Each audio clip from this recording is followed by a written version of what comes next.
밤사이 나온 투자 뉴스 정리해보겠습니다. 개장 전 뉴스 보고 전략 정비하는 시간 네 분 수고해 주시겠습니다.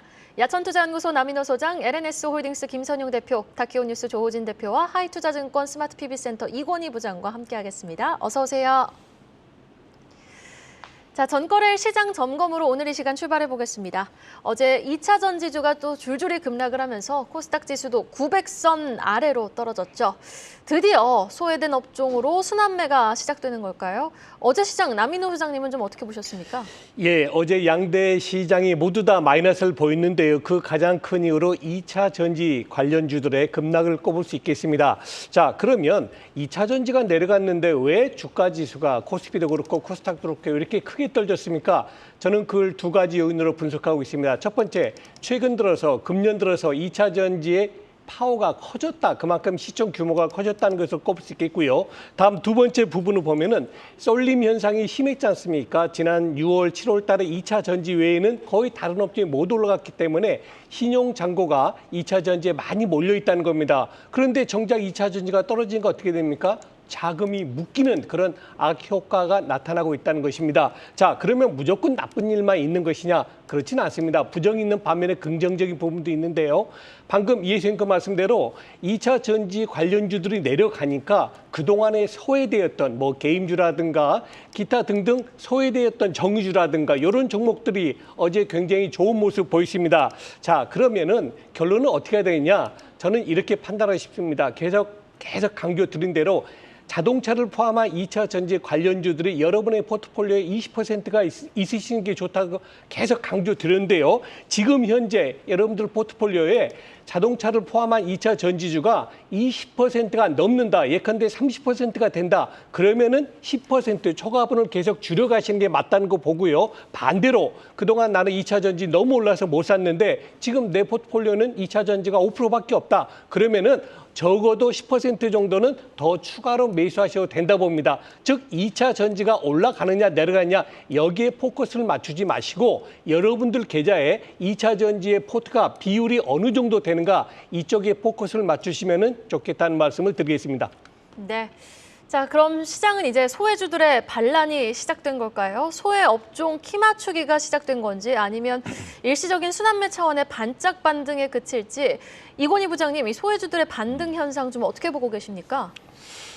소외주라고 얘기를 하는 것보다는 2분기, 3분기 이제 앞으로 실적이 좋아질 종목들이 좀 집중적으로 어제 올랐다라고 네. 보시는 게 맞을 것 같고요. 주로 이제 엔터라든지 임의용 기계, 화장품 이런 종목들 중에서 좋았던 종목들이 이제 올라왔다라고 보시면 되고요. 그 외에 이제 약간 좀 테마성으로 초전도체 관련된 종목들도 좀 어제 상한가를 보이면서 일단은 지금 단기적인 가격 부담이 증가된 2차 전지주 같은 경우는 좀 이제 하락이 나오고요. 외국인들이 좀 매도를 하면서 공매도도 이제 거의 끝난 게 아니냐 이런 얘기가 지금 나오고 있습니다. 그래서 공매도 물량도 어느 정도 정리가 되고 오히려 갖고 있던 보유 물량들을 좀 털기 시작하는 그런 모습들도 좀 나왔다라고 좀 얘기를 하고 있는데 일단 오늘까지 좀 지켜보실 필요가 있을 것 같고요. 2차 전지 관련돼서는. 그리고 이제 그동안 조정받았던 인터넷이라든지 게임, 정유 이런 쪽에 이제 매수세가 좀 유입됐고 어제 좀 특이했던 거는 이제 네이버라든지 삼성 SDS, 크래프톤, SO일 같은 종목들 약간 무거운 종목이죠. 전통적으로 이런 무거운 종목들이 3% 이상 상승하면서 시장에 어떻게 보면 다른 방향을 좀 제시하는 그런 모습을 좀 보여줬고요.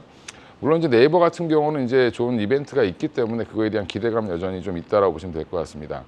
그래서 이렇게 쏠림 현상이 조금 완화되면서 전 종목으로 좀 이제 확산되는 분위기, 그러니까 특정 종목만 올라가다가 지금은 이제 올라가는 상승 종목이 좀 많아졌다. 코스닥 지수가 2.2% 하락했는데도 705개 종목이 상승을 했습니다. 어제 네. 1,600개 중에서. 그러면 이제 예전에 코스닥 지수가 올라갈 때 100개도 안 올라가는데 사실은 지수는 올라가는 그런 기이한 현상이 사실은 나왔었죠. 이런 부분들이 좀 해소되고 있다라고 보시면 될 것 같고요. 일단 증권사마다 조금 이제 그 반응은 다른데 KB증권 같은 경우는 반도체라든지 정유, 화학 쪽의 업종이 앞으로 강세를 좀 이어갈 걸로 예상을 했고 그래서 역사적으로 쏠렸던 수급을 다시 받아주는 가장 큰 업종은 반도체다라고 이런 얘기도 했습니다. 덧붙였는데 그 이유는 그만큼 반도체 관련 종목들이 많다라고 보시면 될 것 같고요. 시총이 큰 쪽 워낙 많기 때문에 이 물량을 받아주는 쪽이 반도체라고 얘기를 한 것 같고요. 유진 같은 경우는 이제 호텔이라든지 레저, 화장품 이런 소비재랑 뭐 반도체, 건강관리 업종 이런 것들 좀 주목해야 된다라고 얘기를 했고 2분기, 3분기 이제 제가 볼 때는 2분기, 3분기 실적 개선이 되는 종목들 뭐 중소 화장품이라든지 미용, 의료기기, 엔터, 정유 이런 쪽으로 지금 단기적으로 실적이 좀 좋아질 걸로 예상되는 쪽 이쪽으로는 좀 자금이 몰릴 것 같고요. 중장기적으로는 아까 말씀드린 것처럼 이제 KB증권에서 얘기했던 것처럼 이런 물량들을 다 소화해주고 받아줄 수 있는 쪽은 여전히 제가 볼 때도 AI 산업 확장에 따른 인터넷 기업이라든지 아니면 반도체 관련 기업들이 이것들을 받아주지 않겠나 생각을 하고 있습니다. 그래서 어제 전일 미국 시장에서도 미국의 반도체 대표적인 기업들이죠. 이제 장비 기업인 램 리서치라든지 클락 같은 회사들이 이제 급등하는 2% 이상 상승하는 모습을 보였는데 최근 조정이 나오다가 다시 올라가는 그런 모습 보여서 여전히 우리나라 쪽도 소부장 좀 주목을 해보셔야 될 것 같다 생각하고 있습니다. 네, 알겠습니다. KB 쪽이 이제 좀 하반기 주목해봐야 할 섹터로 정유, 반도체 그리고 화학을 꼽아준 만큼 이제 이권희 부장님도 반도체 쪽, 소부장 쪽을 좀 주목해볼 필요가 있다라고 말씀해 주셨습니다. 자, 그럼 2차 전지주 안에서도 동박 이야기로 한번 이어가 보죠. 실적을 발표한 롯데 에너지 머티리얼즈 소식인데요. 2분기 연속 적자를 기록을 했습니다. 그럼에도 불구하고 유럽 시장 공략에는 아주 적극적으로 나서는 모습인데 또 어제 미국 에너지부에서 핵심 광물에 구리를 추가했다라는 소식도 전해지지 않았습니까? 지금 국내 동박 기업들은 호재가 될 수 있다라는 전망인데 실적 이야기와 또 미국 정부의 방침 좀 종합해서 전해주시죠. 네, 일단 보통 이런 소식을 우리가 접하기 위해서 정확하게 파악하기 위해서 제가 항상 말씀드린 대로 재무제표를 기본적으로 공부를 하고 들어가셔야 됩니다. 일단은 배터리 음극 소재 동박을 생산하는 기업이죠. 롯데 에너지 머티리얼스가 올 2분기 연결 기준으로 영업이익이 15억 원으로 전해 동기 대비해서 94% 감소했다는 그런 소식 발표가 나왔습니다. 이와 함께 미 에너지부가 핵심 광물 목록에 구리를 추가하면서 이제 우리나라 국내 동박 기업들의 북미 진출 탄력까지 이제 같이 한번 이야기를 스토리를 쭉 이어가도록 하겠습니다. 일단 롯데 에너지 머티리얼스 같은 경우에는 재무제표를 보니까 이제 매출은 5.2% 상승했습니다. 근데 제가 항상 말씀드리지만 순이익이나 영업이익이 꺾일 수 있습니다. 왜냐하면 이제 비용이 너무 많이 들어가는 경우 일시적으로 그런 경우가 굉장히 많기 때문에 뭐 연말에는 아무래도 뭐 직원들 뭐 퇴직금도 주기도 하고 하기 때문에 비용이 많이 나가는 건 일시적인 부분입니다. 이에 따라서 항상 제가 매출이 꺾이는지 안 꺾이는지를 보시라고 말씀드렸는데 매출은 5.2% 상승했습니다. 하지만 영업이익이 15억이 나왔는데 이건 당연히 비용이 크게 증가한 영향이고요. 회사 측도 보니까 신규 증설 대비해서 고객사 증설이 조금 지연되는 데에 대한 고정비에 대한 부담이 좀 있고 그리고 일회성 비용이 증가하면서 즉 영업 내적으로 비용이 좀 증가하면서 나온 실적이라 이번 분기에 큰 의미를 여러분들이 부여할 필요까지는 없을 것 같다라고 생각하고 있습니다. 또한 유럽과 북미 시장에서 일시적인 수급 불균형이 좀 일어났는데 이건 내년에 좀 개선이 될 것이다라는 그런 내용들이 나오고 있고요. 구리 이야기로 넘어와 보면은 최근에 미국 에너지부가 핵심 광물 평가 보고서를 발간했습니다. 근데 여기에 구리를 2025년에서 35년 한 10년 기간 동안에 핵심 광물로 추가하면서 현재 SK 넥실리스나 아니면 롯데 에너지 머티리얼스 같이 북미 시장 진출을 검토하고 있는 국내 동박 업체들한테 좀 긍정적인 이슈가 되지 않을까라고 판단하고 있는데 분리막과는 다르게 이제 미국에서 생산하더라도 이 동박 같은 경우는 IRA 보조금 지원 대상이 아닙니다. 근데 일단은 미국에서 지금 에너지부가 하고 있는 제일 중요한 목표가 중국에 대한 어쨌든 이제 의존도를 낮추기 위한 거죠. 뭐 다른 나라의 특정 국가의 뭐 의존도를 낮추겠다 하지만 그건 대놓고 중국이고요. 그런 상황에서 국내 동박 업체들 같은 경우는 구리 의존도가 중국의 의존도가 낮습니다. 그렇기 때문에 이제 아무래도 미국의 어떤 에너지부와 정책에 대한 기조가 비슷하기 때문에 어느 정도 좀 영향을 좋게 받을 수 있지 않을까 판단하고 있고요. 어쨌든 앞에서 말씀드린 대로 전년 동기 대비해서 뭐 크게 뭐 90몇% 떨어졌다 이런 걸 봤을 때 정말 이 기업이 장사를 못했다, 즉 매출이 떨어지면서 이런 현상이 발생했으면 그 진짜 심각한 문제인데 매출은 올랐다. 그러면 비용이 뭐가 좀 증가한 게 있나, 일시적 비용이 있나 이렇게 바로 파악하는 플로우를 찾아가시면은 재무제표 이해하시는데 여러분들이 좀 더 훨씬 편하실 거라 생각하고 있습니다. 네, 알겠습니다. 자, 전날도 장 마감 이후 기업들의 실적이 다수 발표가 됐는데요. 콘텐트리 중앙은 2019년 3분기 이후 처음으로 흑자 전환에 성공해 시간의 거래에서 급등을 했고 코오롱 인더도 2분기 실적 전년비 감소했지만 어려운 환경 속에서도 전 분기 대비 개선된 모습을 보였습니다. 자, 그러면 롯데 에너지 머티리얼즈 실적까지 확인했으니 메디톡스 실적도 한번 확인해 보겠습니다. 조호진 대표님 자세한 내용 전해주실까요? 예, 메디톡스가 2분기 잠정 실적을 발표했는데 그 매출은 이제 516억, 518억 원을 냈고요. 영업이익은 이제 96억 원을 이제 발표했습니다. 그 메디톡스는 이제 매출과 영업이익도 중요하지만 가장 중요한 거는 메디톡스의 이제 제품을 갖다가 그 견인하는 그 보톨리늄의 균주를 관련된 소송이 어떻게 진행 중인지가 제일 중요합니다. 그 메디톡스의 이제 보톨리늄은 메디톡스가 원조가 아니고요. 미국의 엘라간이 원조입니다. 그 엘라간이 원조인데 엘라간이 그 국내에서 메디톡스가 처음으로 이제 보톨리늄을 관련해서 이제 개발을 했는데 처음에 메디톡스의 이제 설명 무엇이냐면은 메디톡스의 대표이사인 정윤호 대표가 이제 연구를 해서 이제 보톨리늄의 원조를 균주를 갖고 있었다 얘기를 했습니다. 근데 나중에는 좀 입장이 이제 바뀌긴 했는데 어쨌건 엘라간과 메디톡스가 처음에는 좀 사이가 되게 안 좋았다가 일정 이상 되면서 사이가 좀 좋아졌습니다. 어떻게 좋아졌냐면은 13년도에 엘라간과 메디톡스가 메디톡스에 갖고 있던 균주를 갖다가 미국에서 판매하는 그 라이센스 아웃을 갖다가 협약을 체결했다가 그러다가 갑자기 좀 약간 석연치 않은 것을 거치면서 갑자기 협약이 취소됩니다. 그러니까 그 최소한 이제 협약이 취소되기 전까지는 엘라간과 메디톡스 사이에서 무슨 소송이 없었습니다. 대신 메디톡스가 엘라간을 대신했다고 보는데 대웅제약이랑 소송이 붙었습니다. 그래서 미국에서도 뭐 엄청나게 소송이 진행 중이었고 국내에서 진행 중이었는데 최종적으로는 아니지만 올해 1심에서 대웅제약이 메디톡스에다가 한 400억 정도를 갖다 물어주라라는 1심 판결이 나왔습니다. 뭐 당연히 대웅제약은 반발을 하고 있고요. 뭐 대법원 소송은 남았습니다. 이런 것이 진행 중이고 그다음에 또 다른 이제 그 메디톡스로 관련된 중요한 이제 그 경제 행사를 할 수 있는 데가 휴젤입니다. 휴젤하고는 미국에서 ITC에서 또 진행 중입니다. 그래서 이런 사안이 어떻게 진행 중인지를 보시는 게 중요한데 이제 업계에서 나온 얘기는 과연 메디톡스 스스로도 이제 개발한 게 맞느냐라는 게 있고 그래서 사실 엘라간과 이명 계약을 체결한 것이라는 이제 그런 시각도 있습니다. 그래서 사실은 엘라간이 메디톡스에다가 이제 강하게 드라이브를 안 걸었는데 그렇다면 이제 메디톡스는 엘라간의 어떤 그 배경을 바탕으로 휴젤에서도 이제 강력하게 소송을 제기할 수 있고 휴젤 말고도 다른 이제 보톡스를 활용할 수 있는 사업이 많이 있기 때문에 다른 상대로도 이제 소송이 진행할 수 있고 메디톡스가 이제 우월한 입장이 있다고 볼 수 있습니다. 참고로 메디톡스는 국내 식약처하고도 소송 중인데요. 뭐냐면 식약처가 메디톡스 너네가 이제 우리한테 그 허가를 하지 않은 제품을 갖다가 외국에 반출했다는 걸 갖고 이제 소송 중입니다. 소송 중인데 대법원까지 갔다가 다시 메디톡스가 이제 정부 상대로 1심에 승소를 했습니다. 이런 점도 메디톡스는 중요한 요소이고 그래서 이번에 영업이익이 그 안 좋은 것도 결국 소송 비용, 판관비 때문에 영업이익이 나빠진 것이 본질은 이제 무관하다 이렇게 보시면 좋을 것 같습니다. 그래서 메디톡스의 소송이 어떻게 진행되는지 뉴스를 팔로우하시면서 꾸준히 보시면 좋을 것 같습니다. 실적도 실적이지만 소송에 대한 결과 추이가 어떻게 나오는지 여부에 조금 더 주목해 볼 필요가 있다. 메디톡스의 투자 포인트 짚어봤고요. 다음 소식으로 넘어가 보죠. 어제 대한항공과 아시아나항공의 합병을 추진해 오던 산업은행이 합병 절차 무산을 전제로 제3자 매각 등 대안을 검토해 나섰다라는 소식이 전해졌습니다. 그런데 뒤이어 바로 매각설은 사실이 아니다라는 산은의 입장이 다시 나왔는데요. 구체적인 내용 좀 전해주실까요? 예, 앞에 부분 먼저 말씀드리겠습니다. 2년 전에 아시아나를 대한항공하고 합병시키겠다는 그런 방안이 나왔는데요. 이건 우리나라에서만 오케이 한다고 되는 게 아닌 것 같습니다.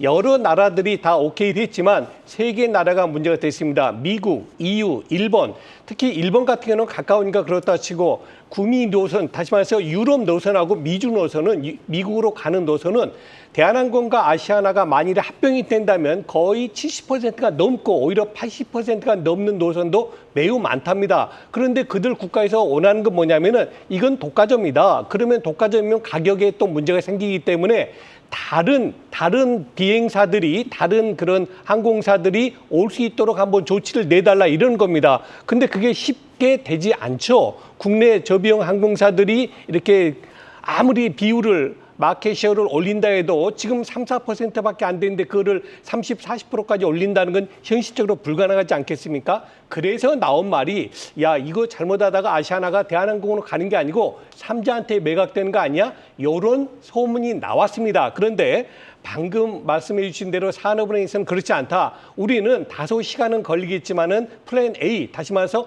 대한항공과 아시아나의 합병을 여전히 추진 중이다라고 얘기를 산업은행은 하고 있습니다. 결론입니다. 자, 대한항공은 그런 대로 버티고 있습니다만 아시아나항공 주가를 봐보십시오. 15,000원짜리가 지금 10,000원대 초반에 와 있습니다. 그만큼 아시아나 입장에서는 가급적 대한항공하고 합병이 되든 그렇지 않으면 빠른 그런 조치를 바라고 있을 것입니다. 네, 알겠습니다. 오늘 또 대한항공의 주가 추이 어떻게 움직이는지 여부 주목해 보시면서 산은의 추가적인 입장에 여러분 좀 주목을 해보셔야겠습니다. 자, 최근 시장에 관심을 끌고 있는 가격 또 유가입니다. 다시 오르는 국제유가와 정제마진 이야기로 넘어가 보죠. 안정세를 보였던 국제유가와 정제마진이 다시 오르고 있는데요. 국제유가가 WTI 기준 배럴당 82달러 선을 돌파를 했습니다. 당분간 또 고유가 국면이 이어질 것이라는 전망에 무게가 쏠리고 있죠. 네, 맞습니다. 유가 생각하니까 제가 준비 못한 내용인데 이번 주 10일 날 CPI 발표되잖아요. 이번 CPI 튈 겁니다. 위쪽으로 0.3%포인트 위로 올라갈 거니까 일단 너무 염려하지 마시라는 말씀 먼저 드리고요. 수개월간 곤두박질 쳤던 정제마진이 최근 좀 가파르게 오르고 있다는 그런 내용이 나왔습니다. 그래서 정유업계가 좀 기분이 굉장히 좋다라는 그런 느낌인데 올 상반기 정유사들의 실적이 굉장히 아시겠지만 저조하게 발표하고 있습니다. 물론 아직 발표 안 한 기업도 있긴 하지만요. 하지만 또 어쨌든 국제 유가 상승 그리고 정제마진을 토대로 하반기 실적 반등을 이룰 수 있을 거다라는 기대감이 이제 정유기업들에게 들어오고 있습니다. 정제마진 잘 아시는 대로 원유를 정제해서 나온 휘발유나 아니면 경유 등에서 석유 제품 가격이죠. 그러니까 거기서 이제 원유 가격과 뭐 수송비나 운영비 뺀 가격으로 정유사들의 보통 수익을 가늠하는 이제 핵심 지표입니다. 이에 따라서 싱가포르 복합 정제마진이 아시아 정유기업들 어떤 보통 이제 수입 지표로 이제 여겨진다는 부분 참고해 보시면 좋을 것 같고요. 통상 손익분기점이 이제 4에서 5달러다 이 정도까지 기억하시면 될 것 같습니다. 하지만 일단 수개월 동안 이제 손익분기점을 밑돌아서 2월 첫째 주에 10달러 아래로 떨어지고 4월 말에 0.8달러까지 내려갔다가 최근에 10달러 이상으로 다시 올라왔는데요. 이거는 뭐 당연히 산유국들의 감산 결정 그리고 이제 경기 회복에 대한 기대감이 들어간 것 같습니다. 이에 2분기를 바닥으로 정유업황이 개선이 되고 주요 이제 국내 정유사들의 하반기 실적이 호전될 것이라고 예상하고 있는데 현재 지금 워렌 버핏 열심히 정유사 매수하고 있잖아요. 그리고 중국이 지금 경기가 바닥인데 중국 경기가 살아나게 되면 원유에 대한 수요가 정말 빠르게 올라갑니다. 이에 따라서 국제 유가는 제가 봤을 때 장기적으로 올라갈 수밖에 없다라고 판단하고 있고 물론 단기적으로는 왔다 갔다 하겠습니다. 하지만 장기적으로는 올라간다 생각하시고 관련주들 투자하시면 좋을 것 같습니다. 네, 알겠습니다. 하반기에 소외되었던 정유주가 긍정적 흐름을 보일 것이라는 의견 또한 오세한 상황입니다. 정유주 안에서 이권희 부장님이 보시는 가장 매력도가 높은 종목은 어떤 종목일까요? 우리나라 정유주라고 하면 뭐 정유사가 한 4군데 있죠. 뭐 현대오일뱅크, 그다음에 GS칼텍스, S오일, SK이노베이션 있을 텐데 일단 이 4개 회사 중에 정유 사업만을 이제 항유하고 있는 회사는 S오일이 유일하다고 보시면 될 것 같고요. 나머지 회사들은 약간 좀 복합 기업 형태로 되어 있고 GS칼텍스는 GS라는 회사 이제 지주회사 밑에 들어가 있다고 보시면 되고요. SK이노베이션은 다들 아시다시피 지금 SK온 때문에도 주목을 좀 받고 있는 상황이고 SK온이 아직은 지금 분리가 안 되어 있기 때문에 2차 전지로 올라갔다가 정유 때문에 빠지고 정유 때문에 올라갔다가 2차 전지 때문에 빠지는 그런 현상이 계속 나오고 있는 상황이어서 좀 투자하기에는 조금 부담스럽다. 오히려 이제 SK이노베이션은 2차 전지 관련돼서 좀 투자하시는 게 더 맞을 것 같고요. 저는 탑픽을 해서 S오일을 보시는 게 맞다. 정유주에 투자하실 거면. 그래서 최근에 S오일 뭐 상승세가 좀 가파르게 올라오고 있는데 단기적으로 지금 유가가 떨어질 만한 요소보다는 올라갈 요소가 훨씬 더 많기 때문에 향후에는 S오일도 지금 꾸준하게 올라갈 가능성이 좀 있다고 보고 있고요.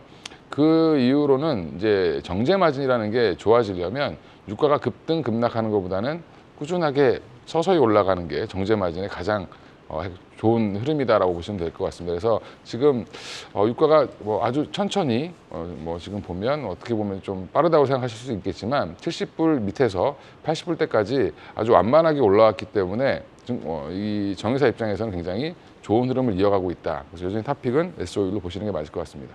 네, 7월 한 달간 기관의 수급에 유입된 종목들의 주가 흐름이 참 견조했는데 어제는 S오일 또 GS가 기관에 나란히 순매수 상위 종목으로 올라왔거든요. S오일 비롯해서 정유주들의 주가 흐름 8월 내내 좀 여러분 지켜보셔야겠습니다.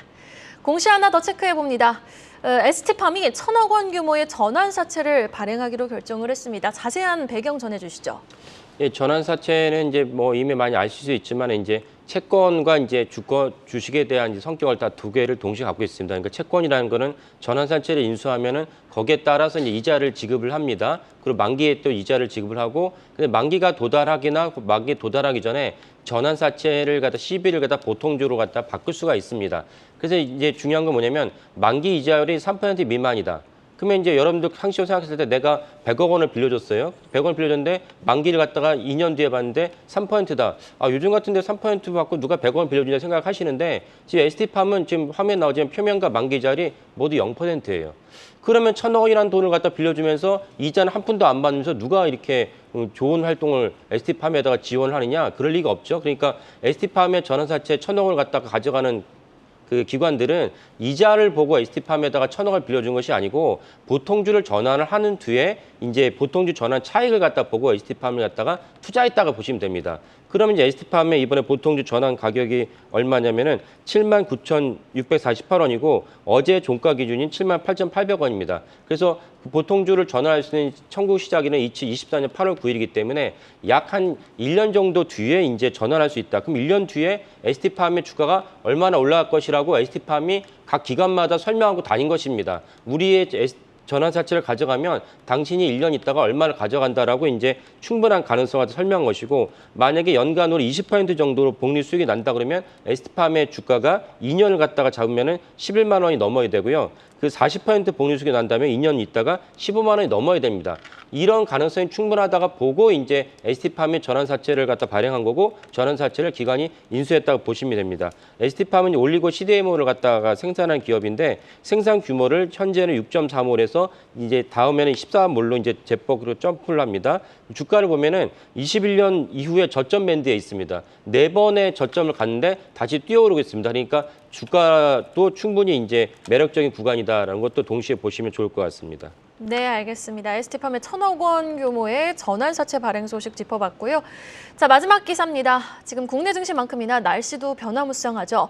계속된 폭염에 전력 수요는 역대 여름 최고치를 경신한 가운데 빠르면 내일은 또 제6호 태풍이죠. 카눈이 우리나라를 관통한다는 소식이 전해졌습니다. 관련주에도 좀 영향이 있겠죠? 네, 벌써 해운대는 이제 해수면이 높아져가지고 많은 행사들이 취소됐다는 그런 내용들이 나오고 있습니다. 제6호 태풍이죠. 카눈이 오는 9일 날 우리나라 전역에 직접적인 영향을 줄 것으로 예상이 되고 있는 상황입니다. 이에 따라서 행정안전부가 어제 6시로 이제 태풍 대응 2단계를 가동을 했습니다. 그리고 위기경보 수준도 경계로 상향을 했는데요. 또한 어제와 오늘이 우리나라의 이제 올 여름 전력 수요가 피크가 될 것이라는 전망까지 있습니다. 하지만 예비 전력 같은 경우는 10기가와트를 이제 유지를 하고 있기 때문에 뭐 수급에 대해서는 걱정할 필요가 없다. 뭐 이런 얘기도 나오고 있고요. 거기에 일단 태풍까지 오니까 아무래도 좀 나는 좀 시원해지겠죠. 이에 따라서 이번 주에 전력 수요는 피크가 되긴 하겠지만 뭐 블랙아웃에 대한 것들은 뭐 걱정할 필요가 없을 것 같다라는 말씀 전달드리겠습니다.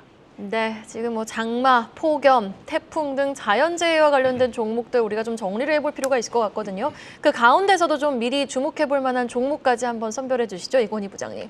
예, 일단 뭐 이런 종목들을 제가 개인적으로 별로 좋아하진 않는데 정리를 한번 해봤습니다. 네. 그 수해 관련돼서 그다음에 이제 뭐 안 좋은 일이 있을 때 피해 복구 관련주들 보면 이제 화면에 나오는 것처럼 일단은 폐기물을 처리해야 되는 업체들이 필요하고요. 그러다 보면 이제 인선 ENT나 코엔텍, 뭐 KG ETS 이런 종목들이 있고 상하수도 복구라든지 뭐 이제 이게 관, 토목 이게 자세히 적어놨는데 그 외에도 이제 태풍이 한번 쓸고 가면은 농경지들이 많이 망가집니다. 그것 때문에 이제 농약이라든지 비료를 이제 많이 써야 되고요. 그다음에 농기계도 이제 투입이 많이 되겠죠. 그다음에 침수 차량도 발생을 하기 때문에 관련돼서 이런 종목들 보시면 될 것 같고요. 또 하나 이제 전력 수요 관련돼서 이건 참 오래된 테마인데 사실은 제가 증권사가 입사할 때부터 아마 이런 얘기들이 계속 나왔고요. 아, 정말요? 스마트 그리드 관련된 종목들인데 이거는 이제 전력난이 항상 여름에 항상 문제가 되면 뭐 공공기관들은 26도 이하로 떨어뜨리지 마라부터 시작해서 뭐 여러 가지 뭐 대책들이 나오죠. 근데 이제 스마트 그리드라는 게 결국에는 전력을 생산되는 양은 제한되어 있는데 한계가 있는데 이것들을 어떻게 하면 효율적으로 쓸까라는 게 스마트 그리드라고 보시면 되고요.